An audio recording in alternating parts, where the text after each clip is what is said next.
Hi everyone. Time to see what's happening to my cuttings I took a couple of weeks ago.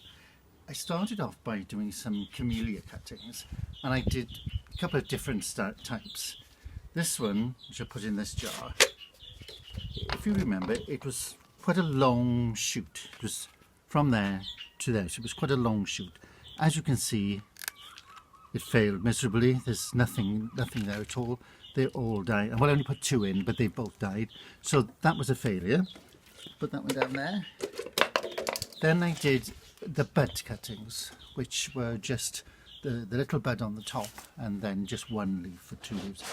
And this one looks promising. It's a bit early to tell, but as you can see, there's some new shoots there, and some new shoots there. That one obviously died off, but I've got three that look okay, and there we are. There's a fourth one there. I won't disturb them now. I'll just leave them alone until probably till the autumn time, just to see if they do grow. I'll put the cover back on, but what I'll do now, because they're already growing, I shall take the top off, unscrew the top there, which lets some of the moisture out and some of the new air to go in there.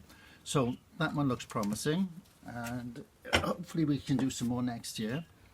Also did some Philadelphus, and it was actually on the 10th of April when I took these, and these are much better. They've all taken, got that one there, that one there, that one there, and that one there. I won't pull, but generally if you pull them slightly, you'll feel that the roots are there, but it could be a bit early to see too many roots. But the good sign is they're still green, they're upright, and they're looking as if they've actually rooted. But I will wait a few more weeks, probably another month to 5 weeks, and then I'll take them out. You will hopefully be able to see through this. If they do root, you might see the roots coming through there. So again, very promising, and because I don't want to keep them too wet, I'll take the top off again. I've had these tops on all the time. Periodically I've opened them, let some fresh air in there and see them up again. But now I shall leave the tops off, put them in a shady place again, because obviously if you leave them in the sun they will overheat. These are some of the better ones. Again, we had some fuchsias, and these were literally just little pieces like that, tiny bits there. Put those in, but they have all taken, three in there, and they've taken, and as they now have some flower buds on them. That one was a lavender cutting. I think I did 2 or 3 in there. That one's okay. That looks a little bit as if it may be growing, but the third one died. But you will never get 100% usually anyway. That one again, I shall wait a few more weeks. I leave this one without any cover on it now, because lavender likes to be on the drier side. Fuchsias don't like to be too wet, so I leave those open. And again, this one here was the little agaranthemums. Not quite so successful. I've got one that really did do well, another one there that is still growing, so it's obviously looking okay, and that one there which died completely. So out of 3 of them, I've got 2 of them that have survived. These obviously well and truly rooted, so I could take that out and plant it in the garden or into a pot. So that's I'm quite happy with the rate that we've had there. Also we did some Acer cuttings. As I said before, I've never done them before, and I didn't think you were able to do them. This one, which is in this type of container, and they look as if they are okay. We've got still green and fresh, and that's the dark one. If they had died, they would have rotted completely, but because they still have the foliage on them, they definitely wouldn't have rooted yet, but that's a good sign.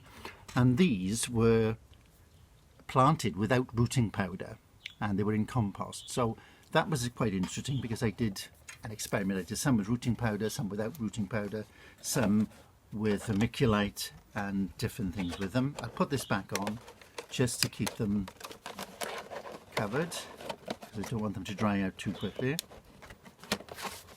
Put that one down there. Like that. These then, with the others that I did 4 of them. That one, although there are some shoots are still in there, that was 100% vermiculite, with rooting powder. Not as promising as the other one, so we shall have to wait and see, but they are still alive. And the other two, which were a complete disaster, that one was in compost only, and it actually had rooting powder on it, and not one of them survived. And again, those there which were in 50-50 sort of vermiculite and compost, and again, none of them have survived at all. So it could just be luck. Again, you have to try them before you can do anything about it.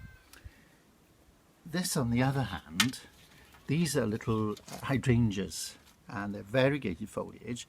And a couple of weeks ago, probably about a month to 5 weeks ago, I literally took pieces about that size there, tiny pieces like that, and put them in this pot. I didn't cover them over. I put them in the shady part of the garden, as long as they could get well watered when I needed them to be. And they all have actually grown. There's 1, 2, 3, 4, 5, 6 of them, and you can tell they've grown because that was the size of the cutting down there. It was just a little bit, 2 leaves and a little shoot above it, and it's now got another set of leaves, another set coming there, and a little bud on the top. So, and there is a little flower there, but I would pinch that one out just to encourage it to get stronger growth. So, well worth trying any time of the year, whatever the weather is, or they books say you can't grow them, try them anyway. And I'm now going to try just a couple more to see how it goes. And what I do is I use these pots, or any pot I can, but because you don't want to use gravel in them, they're not deep enough for gravel, I put some newspaper inside, just a little bit of newspaper in the bottom to cover the holes. And what happens, that rots away over time, so it doesn't get waterlogged, but it just stops the compost from going underneath. And I'm trying, these are Pyrrhus, and as you can see, this time of the year you tend to take semi-ripe shoots. Usually it's when they start to firm up. Well, that one is bendy, and when I let it go, it straightens up, which means it's a semi-ripe. So I'm going to try this by just peeling them off on the bottom there, all of them. It may not work, but sometimes if you have to trim plants, it's just as well to put them as cuttings.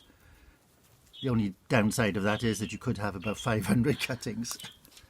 And then we just peel all the bottoms off, put them in around the pot like that. And we shall see, I shall cover them with polythene, like a polythene bag or anything else, and see what happens there. And again, I've got some Irene Patterson Pittosporum it is, and does have this lovely variegated foliage, looks like frosted foliage. So I'm going to try, there's 2 little shoots on there. If I pull that one away from there, but I'm going to try, like I did with the hydrangeas, I'm going to try just a small shoot. So as this is thin enough to break with my fingers, hopefully, like that, take the 2 bottom leaves off. I'm going to put it in the same container, so I can keep an eye on all of them. And the same with that one. It may not work, but it's always worth trying. So again, off the side there, take the bottom leaves off. And I'm not taking the top leaves off, I'm going to try leaving them. So again, put them in there, see how it works, cover them with a polythene bag, keep them in the shade, and then we shall see what happens over the next week. It'll probably take them about a couple of months to root, if they are going to root at all. And then I might have some new plants. So that's there. So hopefully, if you were more successful than I am with your cuttings, show us and let's all see how you did it and how you're getting on. But hopefully you will have success with some of the plants.